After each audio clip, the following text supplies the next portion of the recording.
గుణశేఖర్ గారు. సార్ నమస్కారం అండి. అలాగే అలాగే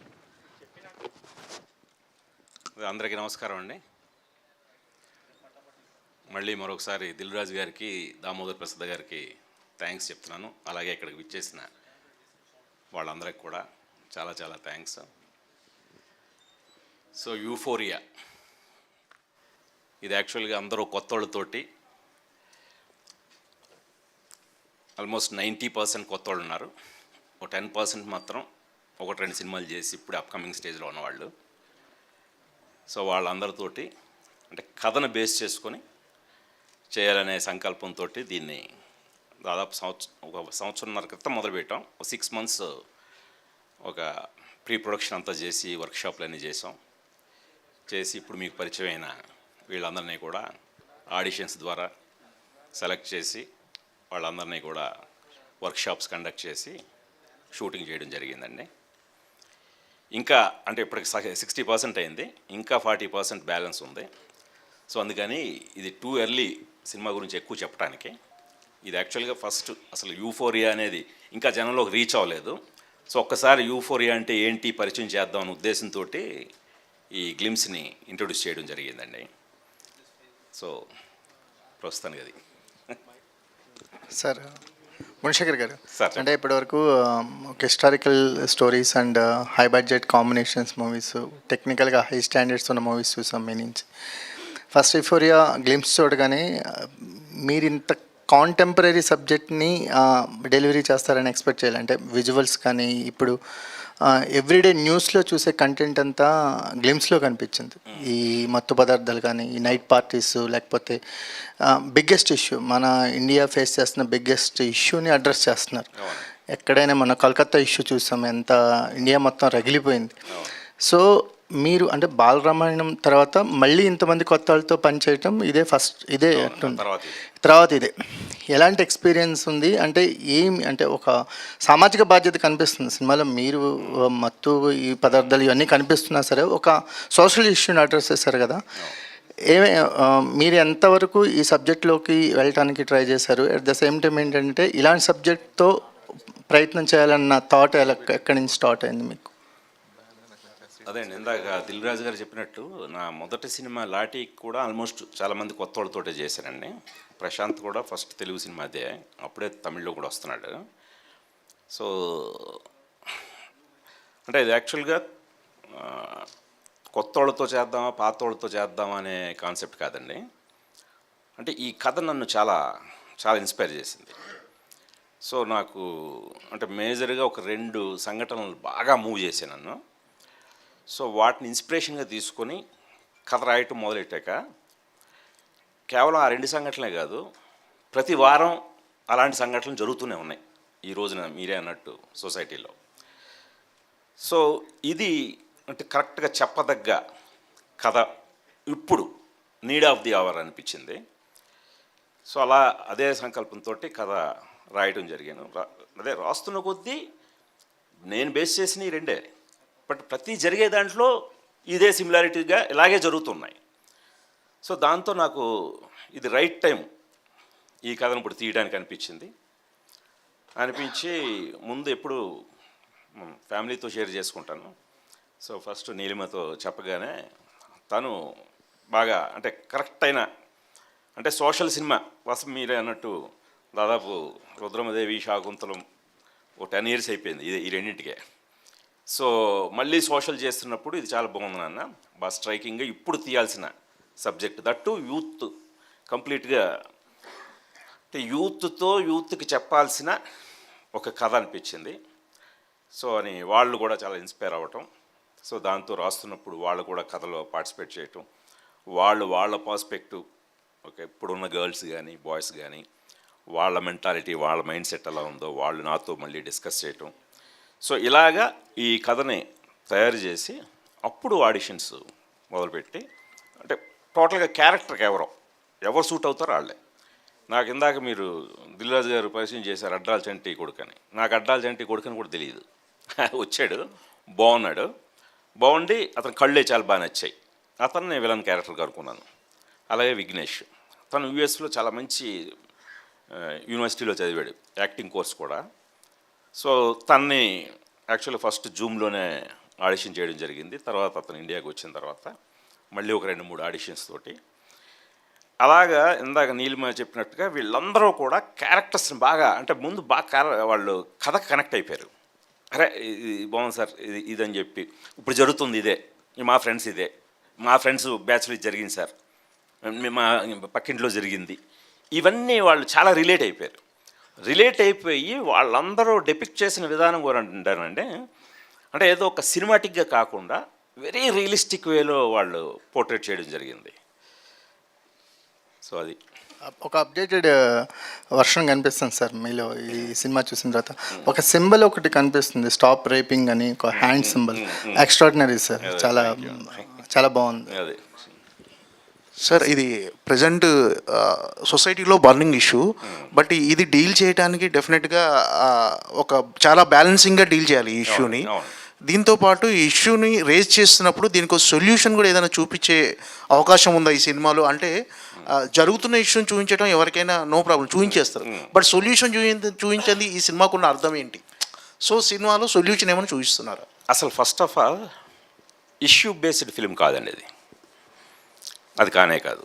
ఇది ఎంతకీ అంటే మీకు ఇప్పుడు గ్లిమ్స్లో ఏంటనే ఒక వరల్డ్ ఆఫ్ యూఫోరియా పేరుతో అసలు యూఫోరియా ఏంటనేది పరిచయం చేయడం జరిగింది తప్పితే సొసైటీలో ఏం జరుగుతున్నాయి, ఇప్పుడు మన సిటీ కల్చర్ ఎలా ఉంది, ఇప్పుడు నైట్ లైఫ్ ఎలా ఉంటుంది, ఎంత ఫాస్ట్ కల్చర్, ఎలా ఎంతగా ఎదిగిపోతున్నాం, ఎంత స్పీడ్గా ముందుకు వెళ్ళిపోతున్నాం అనేది మీకు చూపించడం జరిగింది తప్పితే ఇప్పుడు ఇందులో జరిగిన సంఘటనల మీద ఒక ఇష్యూ, ఒక పోరాటం, ఒక ఇది కాదండి, దాన్ని మించి ఉందండి. అంటే ఇది యాక్చువల్గా conflict between adolescent age, parenting, వీటి మీద బేస్ చేసిన కాదండి అది. సార్ ఇది మీ స్టైల్ ఆఫ్ మేకింగ్ కాదు కదా సార్? ఫస్ట్ టైం మీరు ఇలాంటి అటెంప్ట్ చేస్తారు అంటే ఒకటేనండి, నేను ఎప్పుడు నాకంటూ ఒక స్టైల్ ఉందని అనుకోను, కథను బట్టే నా స్టైలు అడాప్ట్ అవుతుంటుంది. సో ఈ కథకి ఇలా కావాలి, ఇప్పుడున్న యూత్ వాళ్ళ మైండ్ సెట్కి తగ్గట్టుగా స్టోరీ టెల్లింగ్ కానీ, నెరేటివ్ కానీ, విజువల్స్ కానీ, డైలాగ్స్ కానీ, ఇవన్నీ కూడా ఈ కథ ఇప్పుడు కుర్రాళ్ళ మీద తీస్తుంది కాబట్టి వాళ్ళకి తగ్గట్టుగా డిపిక్ట్ చేయడం జరిగింది తప్పితే ఇది నా స్టైల్ ఇప్పటివరకు ఉన్న స్టైల్ని మారుద్దాం అలా ఏమీ అనుకున్నది కాదండి. అంటే అంటే మీకు ఇప్పుడు ఒక హిట్ అనేది కమర్షియల్, అంటే ఒకప్పుడు గుణశేఖర్ గారు అంటే ఒక బిగ్గెస్ట్ కమర్షియల్ డైరెక్టర్, అంటే మీకున్న ఈ ప్రజెంట్ టైంలో మీకు ఒక కమర్షియల్ హిట్ అనేది కావాలి సార్ డెఫినెట్. అంటే ఇది ఒక రకంగా ఒక ఎక్స్పెరిమెంట్, ఒక రిస్క్ అని ఏమైనా అనిపించలేదు ఇలాంటి సబ్జెక్ట్ చూస్ చేసుకున్నప్పుడు? నాటకాలండి, నాకు తెలిసి దీన్ని మించిన కమర్షియల్ సబ్జెక్ట్ ఇంకోటి లేదనిపించింది. ఎందుకంటే ఇప్పుడు జనంలో వచ్చిన మార్పు కంటెంట్ ఓరియంటెడ్. అందులో సూపర్ స్టార్ ఉన్నాడా, న్యూ కమర్ ఉన్నాడా, తెలుగా, మలయాళమా, హిందీయా, బౌండరీస్ ఏమీ లేవు, మీరు మంచి కంటెంట్, స్ట్రాంగ్ కంటెంట్, జెన్యూన్గా చెప్పండి అని ఇప్పుడు వాళ్ళు ఎన్నో ప్రూవ్ చేశారు. ఆ సపోర్ట్ తోటే నేను ఈ కథను నమ్మి దీనికి కూడా ఇప్పుడు మా ఓన్ ప్రొడక్షన్ ఇది, బడ్జెట్ కూడా ఎంత పెట్టుకోలేదండి. అంటే కథ అంటే అంత పొటెన్షియల్ నేను దీంట్లో చూశాను. ఇది చాలా కమర్షియల్గా ఉంటుంది, చాలా పెద్ద కమర్షియల్ సక్సెస్ అవుతుందనే అంత నమ్మకంతో తీయడం జరిగిందండి. సార్ మీ నుంచి మొన్నటి వరకు శాకుంతలం వరకు గుణ టీమ్ వర్క్స్ నుంచి వచ్చాయి మీ బ్యానర్ నుండి. ఇప్పుడు చూస్తే గుణ హ్యాండ్మేడ్ ఫిలిమ్స్ అని పెట్టారు, అంటే బ్యానర్లో ఆ చేంజ్ అయింది, టీమ్ వర్క్స్ తీసేసి హ్యాండ్మేడ్ ఫిలిమ్స్ అని పెట్టారు. అంటే ఇప్పుడు టెక్నాలజీ ఏ రేంజ్కి వెళ్ళిపోయాం, ఏఐకి వెళ్ళిపోయాం, ఆర్టిఫిషియల్ ఇంటెలిజెన్స్. ఏ రోజుకి ఎంత మనం టెక్నికల్గా అడ్వాన్స్డ్ అయిపోయినా సరే ఏ రోజుకైనా చేతి కార్మికులకి ఉన్న విలువ ఎప్పుడు పోదు, దాని వాల్యూ దాందే, ఒక క్రాఫ్ట్స్మెన్షిప్కి.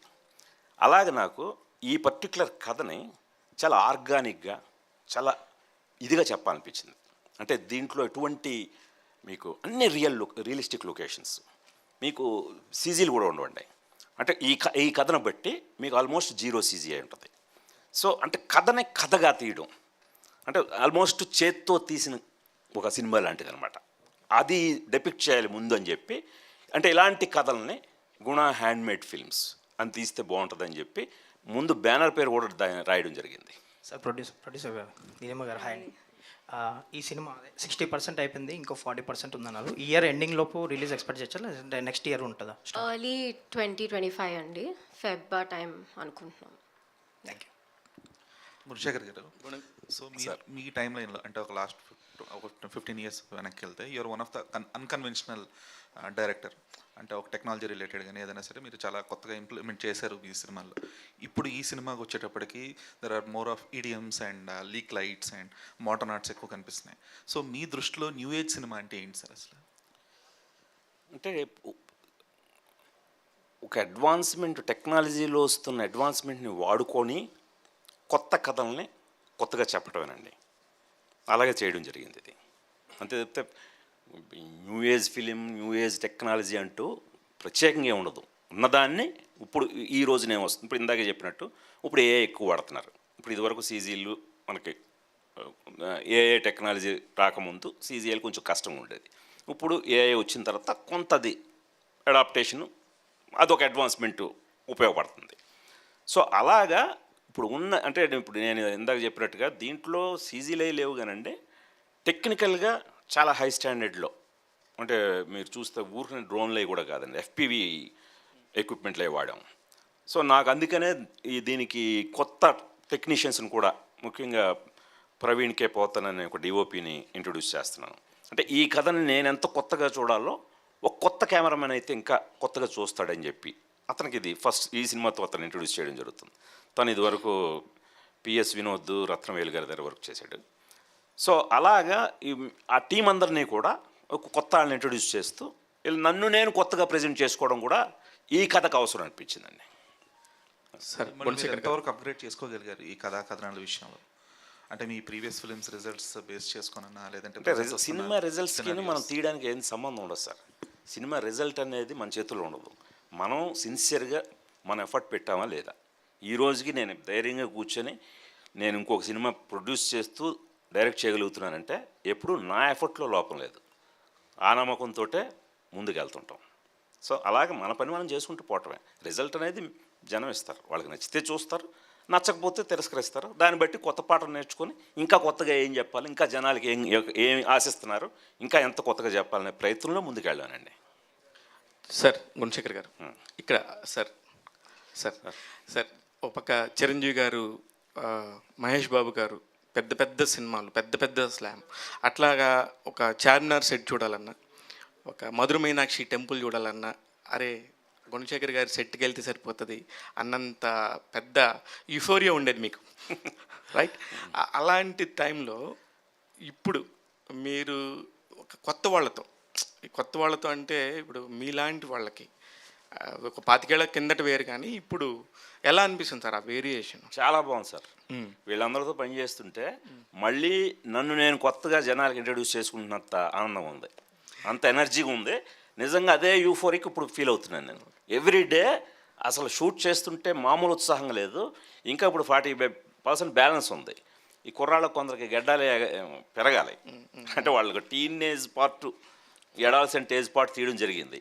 వాళ్ళ కొద్ది టైం ల్యాబ్స్లో గెడ్డాలు అవి పెరగాలన్నమాట. దానికోసం వెయిట్ చేస్తున్నాను, లేకపోతే ఆ 40% కూడా తీసేసేవాడిని. అంత ఉత్సాహంగా ఎప్పుడెప్పుడు షూట్ చేద్దాం, ఎప్పుడెప్పుడు, ఎందుకంటే ఆ ఇది వేరండి. ఇది ఇచ్చే ఎనర్జీ కానీ యూఫోరియా అనేది నిజంగా నాకు చాలా చాలా ఇంట్రెస్టింగ్ ఉందండి. సూపర్. అయితే ఫస్ట్ మన గ్లిమ్స్ చూసినప్పుడు సార్, ఫస్ట్ షాట్ అంటే ఏదో తీసుకోగానే, ఒక డ్రగ్ తీసుకోగానే అమ్మాయి అలా వెళ్ళినట్టు. యాక్చువల్లీ మీకు నాకు తెలిసి అలవాట్లు లేవు వీటికి సంబంధించి. అంటే వీటికి సంబంధించి మీరు ఎవరి ద్వారా, అంటే ఎలా తెలుసుకున్నారు? ఈ పిల్లలు ఏమైనా చెప్తున్నారు? ఏదైనా ఈ రోజుల్లో R&D అండి, రీసెర్చ్ అండ్ డెవలప్మెంట్, దేనికైనా సరే. సో అలాగే అంటే మనకి ప్రతిదీ అలవాటు ఉండాల్సిన అవసరం లేదు. నా ఉద్దేశం మిస్టరీలు కూడా తెస్తాం. ఇప్పుడు అలానే మనకి తెలిసిన జాబ్ అని కాదు కదా. సో అలా ప్రతిదీ తెలుసుకొని ఒక డ్రగ్ అడిక్ట్స్ తాలూకు మైండ్ సెట్ అలా ఉంటుంది. దట్టు ఇప్పుడు తెలుసుకోవడానికి ఎక్కువ వీలుంది. యూట్యూబ్లో అవి చూస్తే చాలా స్టన్నింగ్ విజువల్స్ ఉన్నాయి. ఇంకా యాక్చువల్గా అయితే నేను తీసిన 60%లోనే మీకు ఆల్మోస్ట్ 2 minutes దగ్గర చూపించారండి. యాక్చువల్గా ఈ దీంట్లోనే మీకు 4-5 minutes చూపించేంత మెటీరియల్ ఉంది నా దగ్గర. అంటే అంత ఇంట్రెస్టింగ్గా అంత కంటెంట్ ఉందండి. యాక్చువల్లీ ఇది కరెంట్ అఫైర్ కాబట్టి అందరికీ కూడా కనెక్ట్ చేసుకునే ఒక వెసులుబాటు కూడా ఉంది కథలోకి ఈజీగా మనం తీసుకెళ్లే అంటే యుఫోరియా అనగానే రకరకాల అర్థాలతో వాడుతూ ఉంటారు సార్. ఆడు పిచ్చి పిచ్చిగా యుఫోరియా వచ్చిన వాళ్ళ బిహేవ్ చేస్తున్నాడు అంటే ఏదైనా ఎక్స్ట్రీమ్ లెవెల్కి వాడతాం మనం యుఫోరియా.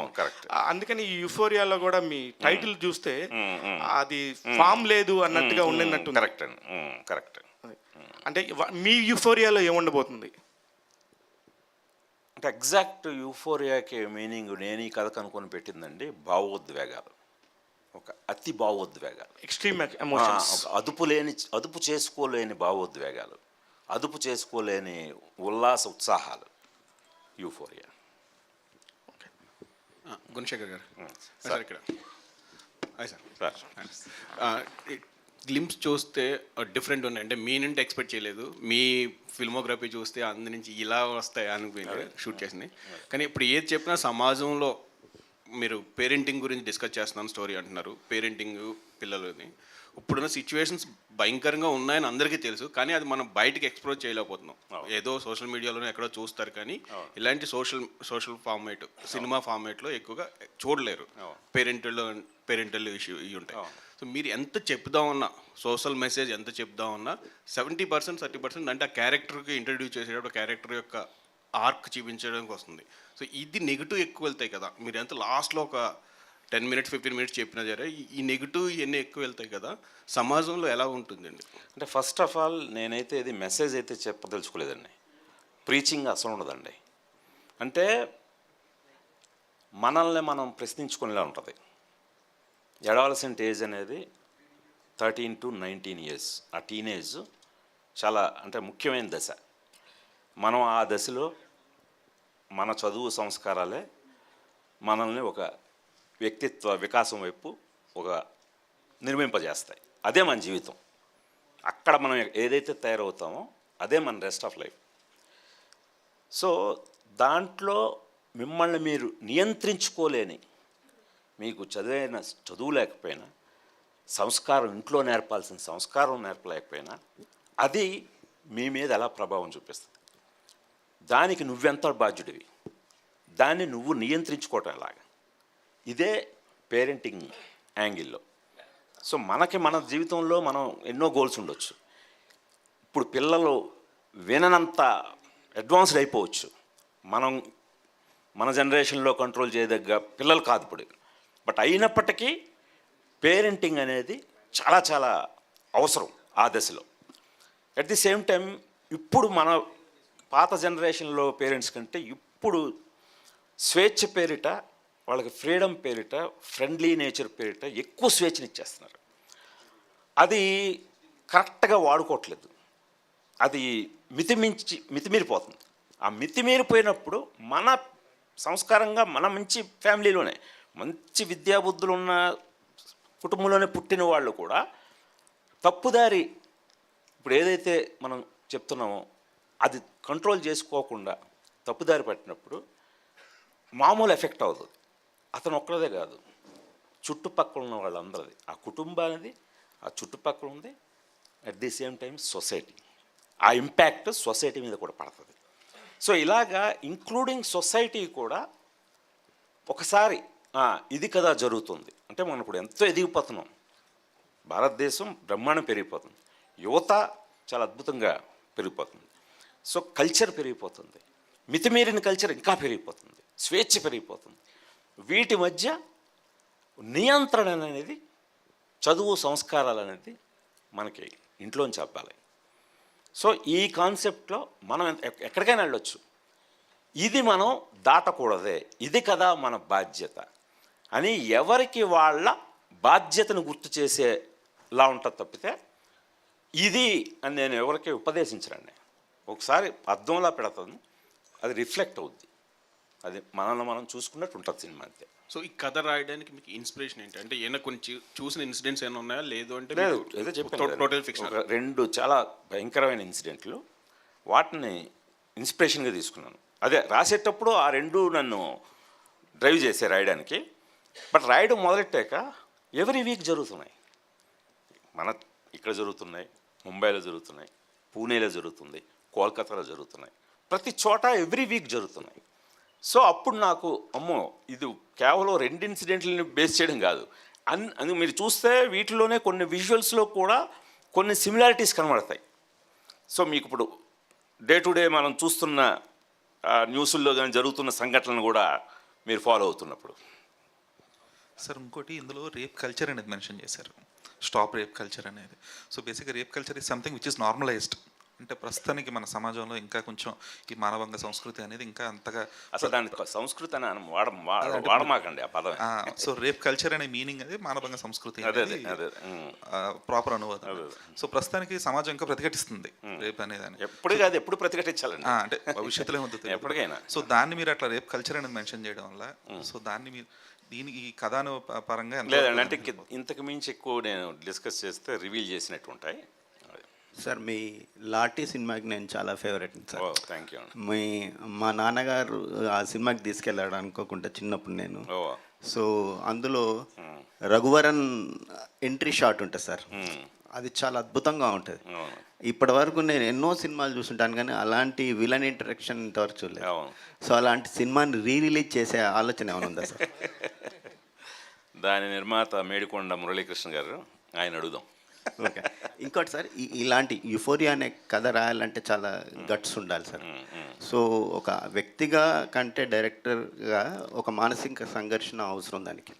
సో ఈ కథ రాసే టైంలో మీరు పడ్డ మానసిక సంఘర్షణ ఏంటి సార్? నాకు తెలిసి గట్స్ కంటే టైం కావాలండి. దాని మీద కూర్చొని ప్రాపర్ టైం స్పెండ్ చేసి దానికి ఎంత టైం కేటాయిస్తే ఎంత న్యాయం చేయగలుగుతాం అంత టైంని కేటాయించగలిగాను. ఇప్పటితో ఇంకా అయిపోలేదండి, ఇప్పటికీ ఇంకా చెక్కుతూనే ఉన్నాను. తీసే వరకు, రిలీజ్ వరకు చెక్కుతూనే ఉంటానండి. మ్యామ్, సో ఒక దశలో తండ్రి పిల్లల్ని నడిపిస్తారు, ఆ తర్వాత పిల్లలు తండ్రిని నడిపిస్తారు. ఇప్పుడు ఈ సినిమా చూస్తుంటే మీ డాడీని మీరు నడిపిస్తున్నారు అన్నట్టు అనిపిస్తుంది. That's very sweet of you to say that అండి. బట్ ఎప్పటికీ ఆయనే మమ్మల్ని నడిపిస్తున్నారు. అంటే ఈ సినిమా విషయంలో మీరు తీసుకున్న శ్రద్ధ, అంటే ఒక ఉమెన్ పాయింట్ ఆఫ్ వ్యూలో కథ చెప్తున్నారు కదా, సో మీరు ఎంత ఫీల్ అయ్యారు ఈ కథను తెర మీద తీసుకున్నారు? So when he first handed me the script only, దాన్ని ఒక విమెన్ పర్స్పెక్టివ్లో చదవటం చాలా ఇంపార్టెంట్. సో నేనే కాదు, మా సిస్టర్ యుక్త కూడా తన ఏజ్కి తగ్గట్టు how she felt about it అవన్నీ చాలా ఓపెన్గా మేము డిస్కస్ చేసుకున్నాం. And wherever we felt that you know it was not agreeable మేము చెప్పేవాళ్ళం. సో ఆయనకు కూడా హీ అండర్స్టూడ్, ఓకే సో ఈ ఏజ్ గ్రూప్ పర్స్పెక్టివ్ ఇది, డిఫరెంట్ ఏజ్ గ్రూప్స్తోని ట్రావెల్ చేస్తారు ఆయన. He interacts with lot of people through a day. So what's wonderful about him is he's open to listening to your feelings and your perspective about each story or role and character arc. So alaga baga it was a collaborative thing. Thank you అండి. Thank you so much. Neelima గారు, అంటే గుణశేఖర్ గారి నుంచి ఇలాంటి సినిమాని expect చేయలేము. ఆ glimpse release అయ్యేదాకా గుణశేఖర్ గారు ఎన్నో సూపర్ హిట్స్ ఇచ్చారు. ఈ టైప్ ఆఫ్ సినిమాని సొసైటీకి ఒకటి ఇస్తారనేది సో ఇప్పుడు ఈ గ్లిమ్స్ చూసిన తర్వాత అర్థమవుతుంది. దానికి కారణం మీరే కాబట్టి. సొసైటీకి ఓట్లేదు సార్, జనాలకి ఇస్తున్నాను. జనాలకే ఇస్తున్నా, జనాల్లో ఉన్న సొసైటీలో ఉన్న జనాల కోసం చూడడానికి మీరు రెడీ చేశారు అది. సో ముఖ్యంగా నీలిమ గారు దీనికి ఇన్పుట్స్ ఏమి ఇచ్చారు సార్? అంటే యూత్లో మీరు తాతకు దగ్గులు నేర్పడం అనేది అవసరం లేదనుకోండి, ఇప్పుడు నేర్పాలి. ఇప్పుడు ఈవెన్ తాత అయినా సరే దగ్గులు నేర్చుకోవాల్సిందే. నీలిమ గారి నుంచి ఎలాంటి ఇన్పుట్స్ తీసుకున్నారు? అవి ఈ సినిమాలో మీ కథలో ఎంతవరకు ఇన్కార్పొరేట్ చేయాలి? అదే తను చెప్పినట్టు ఇందాక చెప్పింది కదా, అంటే వాళ్ళ పర్స్పెక్టివ్లో ఈవెన్ 1-2 సందర్భాల్లో అయితే తను కన్విన్స్ కూడా కాలేదు కొన్ని ఇన్సిడెంట్లకి. సో చాలా ఫైట్ చేసింది. అసలు ఈ క్యారెక్టర్ ఇలాగా యాక్సెప్టబుల్ కాదు అని బాగా ఫైట్ చేసింది. సో నేను దానికి లేదు, ఇప్పుడున్నది ట్రూ టు ద స్టోరీ చెప్పాలనుకుంటున్నాను. చాలా అంటే వెరీ హార్డ్ హిట్టింగ్ ఉంటుంది చాలా వరకు స్టోరీ నరేషన్ కూడా, ఇన్సిడెంట్స్ అవి కూడా. సో అవన్నీ తను డే టు డే తను చూస్తూ, తను పేపర్లు చదువుతూ, తను ఉన్న దీంతో తెలుసు తనకి. బట్ అయినప్పటికీ ఇది ఎంత హార్డ్ హిట్టింగ్గా చెప్పాలా, చెప్తే ఇది యాక్సెప్టబులా అన్నప్పుడు దాన్ని యాక్సెప్ట్ చేయటానికి సపోర్టింగ్గా ఏమేమి చేయొచ్చు అలాంటివన్నీ చేసి మళ్ళీ వినిపించేవాడిని. అప్పుడు ఇది ఈవెందో చాలా చేదుగా ఉంది ఇది, బట్ ఇంత చేదు దాన్ని కూడా కరెక్ట్ ఇది చెప్పి తీరాల్సిందే, అలాగ తను కన్విన్స్ అయిన సందర్భాలు ఉన్నాయి. సార్ అంటే మనం రోజువారీ చూస్తున్నాం సంఘటనలు, రక్తం మరిగిపోతుంటుంది, స్పందించాలనుకుంటాం, సొసైటీలో ప్రతి ఒక్కరు కూడా ముందుకు వచ్చి చెప్పాలనుకుంటున్నారు. కానీ మీకు ఉన్నటువంటి మాధ్యమం, సినిమా మాధ్యమం ద్వారా చెప్తే అది ఇంకెక్కువగా రీచ్ అయ్యే సందర్భం కూడా ఇదే కాబట్టి దీన్ని ఎంచుకున్నారు. సో రెండోది అంటే దానికి ఒక్క చిన్న సారీ ఫర్ ద ఇంటరప్షన్ అండి. దానికి ఎగ్జాంపులే నేను ఈ మన హైదరాబాద్లో చాలా అన్ని రియలిస్టిక్ లొకేషన్స్ అండి. మేము ఏ లొకేషన్కి వెళ్ళినా ఏంటి మనం తీయబోయే కంటెంట్ ఏంటి అడుగుతారు. కొన్ని గవర్నమెంట్ లొకేషన్స్ అండి, అంటే వెరీ సెన్సిటివ్ లొకేషన్స్ కూడా. అసలు ఎవరు పర్మిషన్లు, అసలు మీరేంటి సినిమా షూటింగ్ పర్మిషన్ అడుగుతారేంటి అని ఆశ్చర్యపోయి, నేను కంటెంట్ ఇది అని చెప్పిన వెంటనే need of the hour sir మేము ఇస్తాం తీసుకోండి అని ఫస్ట్ టైము వాళ్ళు గవర్నమెంట్ సపోర్ట్ ఇచ్చి లొకేషన్లు ఇచ్చిన సందర్భాలు ఉన్నాయండి ఈ కథకి. అదే గవర్నమెంట్ చాలా డిపార్ట్మెంట్స్ కూడా గతంలో వచ్చినటువంటి సినిమాల్లో చిన్న డ్రగ్ సంబంధించినటువంటి సీన్స్ కనబడ్డా అబ్యూజ్ చేసిన వాళ్ళకి నోటీసులు ఇవ్వడం మనం చూసాం, మన వార్తల్లో కూడా మేము కూడా రాసిన సందర్భాలు ఉన్నాయి. ఇది ఒక సొసైటీకి అంటే యువతలో జరిగేటువంటి ఇష్యూలు యువత ద్వారా చెప్పే ప్రయత్నం చేస్తున్నారని దాకా చెప్పడం జరిగింది. మరి అలాంటి ఇష్యూస్ని ఇప్పుడు గవర్నమెంట్ దీన్ని బయటకు వచ్చిన తర్వాత ఎలా ఇంకా 40% బ్యాలెన్స్ షూటింగ్లో ఇప్పుడు ఇదే గవర్నమెంట్ సైడ్ నుంచి చాలా అద్భుతమైన సపోర్ట్ ఉంది సార్. అదే ఇప్పటివరకు అసలు ఎవరు చేయని లొకేషన్లు వాళ్ళు మనకు షూటింగ్ కూడా ఇవ్వబోతున్నారు. ఆల్రెడీ చేసినవి కొన్ని, ఇంక చేయబోయేవి కూడా. అంటే వాళ్ళు ఇప్పుడు తెలంగాణ యాంటీ నార్కోటిక్స్ బ్యూరో వీళ్ళు కానీ వీళ్ళందరూ అసలు ఈ కథ చాలా కరెక్ట్, అంటే need of the hour sir, దీన్ని మీరు చాలా పవర్ఫుల్గా చెప్తున్నారు, మీకు ఏం కావాలి అని పూర్తి సపోర్ట్ ఇవ్వడం జరుగుతుందండి. గుణశేఖర్ గారు sir, sets, CG works, star cast లేకుండా సినిమా తీశారు, గుణ హ్యాండ్మేడ్ ఫిల్మ్స్. ఎస్ సార్, ఈ ఎక్స్పీరియన్స్ ఎలా ఉంది సార్ చాలా రోజుల తర్వాత? చాలా ప్రశాంతంగా ఉంది. ఎందుకంటే మన భవిష్యత్తు ఇంకోటి చేతిలో ఉండదు, మన చేతిలో ఉంటుంది. ఇప్పుడు మనం తీసిన తర్వాత మళ్ళీ మధ్యలో ఇంకోటి చేతిలోకి వెళ్ళి వాడు బాగా చేయాలి వర్క్, వాడి క్వాలిటీ బాగుండాలి, వాడి క్వాలిటీ బాగోకపోయినా అది మళ్ళీ నా మీదే పడుతుంది. సో ఇవన్నీ పడుతుంటాం. ఇది ప్రాసెస్ ఆఫ్ ఫిల్మ్ మేకింగ్, ఇదన్నీ పడాల్సిందే. దానికి ఎంతెంత టైం కావాలో అంతంత టైం పెడతాం. బట్ ఈ పర్టికులర్ సినిమాకి అయితే అది చెప్పాను కదా, షూట్ అండ్ రిలీజ్ అనమాట, అంతే. ఇన్ బిట్వీన్ వేరే ఎవడు ఉండడు, నేనే. గుణజన్, ఇండస్ట్రీలో ఒక పని చేసేటప్పుడు నచ్చిన వ్యక్తులకి స్టోరీ నరేట్ చేస్తుంటాం. అట్లా మీరు మీ నచ్చిన వ్యక్తులకి ఎవరికైనా స్టోరీ నరేట్ చేశారా? అంటే స్టార్స్ కావచ్చు, ఇంకెవరైనా కావచ్చు, వాళ్ళ అప్లాజ్ ఏమైనా వచ్చినాయన్నా? నేను అలా స్టార్స్ కదా చెప్పలేదండి. అదే మీ దగ్గర బంధువులు కానీ ఎవరికైనా, అంటే వాళ్ళ నా టీం, ఇప్పుడు నేనే కాదు కదా, నా టీం ఉంటారు. నా టీం అందరితోటి, నా డైరెక్షన్ డిపార్ట్మెంట్ కానీ, నా కెమెరా డిపార్ట్మెంట్, వీళ్ళందరితోటి ఎప్పుడు డిస్కస్ చేసి వాళ్ళు ఎలా కన్విన్స్ అవుతున్నారు, వాళ్ళకి ఏమైనా డౌట్స్ ఉంటే ఆ డౌట్స్ని మళ్ళీ రెక్టిఫై చేయటం, ఈ ప్రాసెస్ అయితే ఉంటుందండి. సార్ మీరు అంటే ప్రీవియస్ సినిమాల్లో మీరు ఏ సినిమా చేసినా కూడా ఏదో ఒకటి హైలైట్ అవుతూ ఉంటుంది ప్రతి సినిమాలో, డైలాగ్ డెలివరీ కావచ్చు, సెట్స్ కావచ్చు, ఇంకేమైనా కావచ్చు. అదేవిధంగా ఈ సినిమా ద్వారా నైట్ లైఫ్, హైదరాబాద్ అంటే నైట్ లైఫ్ ఎలా ఉంటుంది, ఇది హైలైట్ అయ్యే అవకాశం ఉందా? అంటే ఇప్పుడు మీరు చూసిన గ్లిమ్స్లో ఎక్కువ పాట అది చూశారు కాబట్టి అంటున్నారు. ఇది కథ అండి, టోటల్ మోర్ దాన్ దిస్. ఇది జస్ట్ మీకు ఒక ఇది చూపించానంతే. మోర్ దాన్ దిస్ చాలా హార్డ్ హిట్టింగ్ స్టోరీ ఉందండి. ఈ స్టోరీయే చాలా డామినేట్ చేస్తుందండి. సార్ గుణగారు, సార్ మీ ఆఫీస్కి వచ్చిన ప్రతిసారి కూడా ఎప్పుడు మీరు సినిమా తీస్తున్నా సరే దానికి సినిమాకి సంబంధించిన ఒక స్కల్ప్చర్ అంతా అక్కడ నీట్గా ఆర్డర్లో ఉంటుంది. పొరపాటున మీకు కూడా మాకున్న పరిచయంతో అది ఇక్కడ అండి, ఇక్కడ అల్లు అర్జున్ ఇక్కడికి వచ్చి నించుంటాడు, ఇక్కడ అనుష్క ఇలా వస్తారు, రాణా ఇలా ఉంటాడని ఇలా అన్ని చెప్తూ ఉంటారు. యుఫోరియాకి ఒకవేళ మీ ఆఫీస్కి వస్తే ఏముంది సార్ చూపించడానికి? మొత్తం పుస్తకాలు ఉన్నాయండి. పుస్తకాలు, న్యూస్ పేపర్లు, R&D books, files, GOs, government GOs, అంతకుముందు ఇచ్చిన తీర్పు ఫైల్స్, అన్ని జడ్జిమెంటల్, అంటే రీసెర్చ్ అండ్ డెవలప్మెంట్ సంబంధించినంత ఉంది. ఓకే, చూసుకోవచ్చు సార్. ఇది ఒక్కటే క్వశ్చన్ సార్, ఇది ఈ పింక్ కలరే సార్ పోస్టర్ అంతా కూడా, దీనిలో కూడా ఏదైనా కథ చెప్తున్నారా సార్? ఎందుకంటే పింక్ లేడీస్ లైట్ పడేసరికి పింక్గా అయింది, ఇది రెడ్ అండి, కొంచెం రెడ్ అని చేయాలి. ఓకే అండి. గుణశేఖర్ గారు హియర్. సార్ మీ యాక్షన్ బ్లాగ్స్కి చాలా మంచి ఫ్యాన్ అండి నేను. నా క్వశ్చన్ ఏంటంటే, ఇప్పటి వరకు మీరు తీసిన సినిమాలన్నిటికి తెలుగు టైటిల్స్ ఉన్నాయి, సైనికుడు, రుద్రమదేవి, వాటర్ అన్నీ ఇప్పటి వరకు ఒక్కడు. ఫస్ట్ టైం ఒక ఇంగ్లీష్ టైటిల్ పెట్టారు, సో ఒక ట్రాన్స్లోకి తీసుకెళ్ళిపోయారు, different trance one compare to మీ ప్రీవియస్ ఫిలిమ్స్. ఇప్పుడు నా ప్రీవియస్ ఫిలిమ్స్ అని పక్కన పెట్టండి, మీకు నచ్చింది కదా, షాక్లో ఉన్నాను సార్. గుడ్. సో ఇలా ఇంగ్లీష్ టైటిల్ పెట్టడానికి రీజన్ ఏంటి? ఫస్ట్ టైం పెట్టారు మీరు. మంచి క్వశ్చన్ అడిగారు. ఫస్ట్ టైం కథ రాస్తున్నప్పుడు ఉద్వేగం అని రాశాను. వీళ్ళు ఎవరికి అర్థం కాలే. బాబోయ్ వద్దన్నారు ఈ టైటిల్. ముందు ఆపే అన్నారు, అసలు రాయడం ఆపే అన్నారు. అదేంటి ఉద్వేగం అంటే ఏంటన్నారు. ఉద్వేగం అంటే ఏంటంటే భావోద్వేగాలు, అందులో ఒక ఉద్వేగం, ఇది ఒక emotional story, emotional roller coaster రైడర్లో ఉంటుంది. దీన్ని టోటల్ ఫీలే ఒక యూఫోరిక్ వరల్డ్ అది బాగుంది. ఏమన్నా యూఫోరియా అలా పుట్టింది. సో అంటే అదే ఇప్పుడు ట్రెండ్ ఉద్వేగం అంటే ఎవరికి అర్థం కావట్లేదు.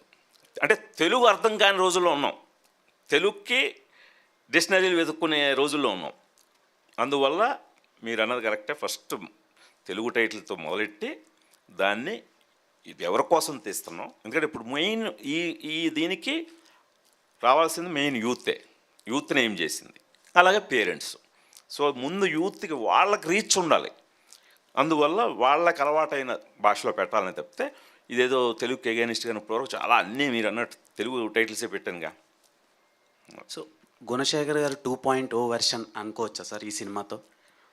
2.0లో కాదు కానీ అదే నన్ను నేను కొత్తగా ఇంట్రడ్యూస్ చేసుకుంటున్నాను అంతే. Okay sir. మేడం, సో ఈ కథలో మీరు ఏమైనా సజెషన్స్ ఇవ్వడం జరిగిందా? అదే ఇప్పుడే చెప్పాం కదండి. So when he wrote the script and send it over to me, I went through it and like అప్పుడు క్యారెక్టర్స్ ఎలా ఉన్నాయి, వాళ్ళు బిహేవ్ చేసిన విధానం ఏంటి. So I also placed my self in some of the characters and thought. So చాలా తర్వాత నేను ఆల్మోస్ట్ దీనికి ఒక 15 వెర్షన్లు రాశాను. 15 వెర్షన్స్ అంటే ఎవరు చదివినా వాళ్ళ డౌట్, మళ్ళీ ఆ డౌట్ కరెక్టా కాదా, సెన్సిబులా కాదా, మళ్ళీ 4-5 అందరూ ఎక్కువ మెజారిటీకి అదే డౌట్ ఉందా, ఇవి మళ్ళీ అడ్రస్ చేసుకుంటూ మళ్ళీ ఇంకో వెర్షన్. ఎన్నో వెర్షన్కి కన్విన్స్ అయ్యారు మీరు? That's what some 16th, 17th, because so many questions were addressed at that point. So అవును, ఆవిడ చాలా మంచి రోల్ చేస్తున్నారండి, ఒక ముఖ్యమైన పాత్ర చేస్తున్నారు. ఆవిడది కూడా మళ్ళీ ఓ మంచి మీరు అన్నట్టుగా మళ్ళీ మా ఒక్కడికి ఏం తీసిపోకుండా ఉంటుంది. Thank you to all the media. Thank you Nilima garu. పాపం అడగబోతున్నారు. Yeah, please. Last question. Kalabhairava గారి మ్యూజిక్ అయితే చాలా బాగుంది సార్. ప్రవీణ్ గారి డిఓపి కూడా చాలా కొత్తగా చాలా బాగా చూపించారు. అంటే ఎక్కడ చూసినా Gunasekhar film produced by Neelima గుణ. అంటే మీ ఫ్యామిలీ నుంచి అంటే మీరు ప్రొడ్యూసర్గా వేరే వాళ్ళకి ఎవరైనా అనుకున్నారా, మరి అంటే మేడం తోటే చేద్దామని అనుకున్నారా? అంటే ఇది కథ అనుకున్న తర్వాత ఎప్పుడు మన పాత్రికేయ మిత్రులు అడిగారు కదా, ఇప్పుడు జనరల్గా ఒక కథ అనుకుంటానండి. మన సినిమా ఇండస్ట్రీలో దాన్ని మెటీరియలైజ్ చేయాలంటే హీరో ఎవరు, మార్కెట్ ఎంత, బిజినెస్ ఏంటి, ఈ లెక్కలు చూసుకునే ప్రాజెక్టులు ముందుకు వెళ్తాయండి. సో అందువల్ల ఇలాంటి కథలు చెప్పాలనుకున్నప్పుడు ఇవేం చూడకూడదండి. సో అందుకని ఎవరు చూడరు, మనం చూడం. మేము మా కుటుంబంలో మా అందరికీ ఒక ఫిలిం మేకింగ్ అనేది ప్యాషన్తో, సో బాగుంది ఇది చెప్దాం అని నీలిమ ఎలాగో యుక్త అలాగా నా మిసెస్ రాగిణి మేమందరం ఒకే పేజ్ మీద ఉంటాం. సో వాళ్ళు ముందు కన్విన్స్ అయ్యి లేదు ఇది చేద్దాం, ఇది బాగుంది అని అనుకున్నప్పుడు ఈ లెక్కలు ఏమి వేసుకోలేదు. అలాగే ఇది చెప్పాను కదా, ఇది ఖర్చులో మీకు ఏ భారీ సినిమాకి తీసిపోదండి. కథకి ఎంత కావాలో అంత పెడతాం. ఏదైనా కూడా బిజినెస్సే కదా sir, business point of view sir. ఇక్కడ సార్ సినిమా అంటేనే ఒక బిజినెస్ మార్కెట్ అది దానికి ఉంటుంది.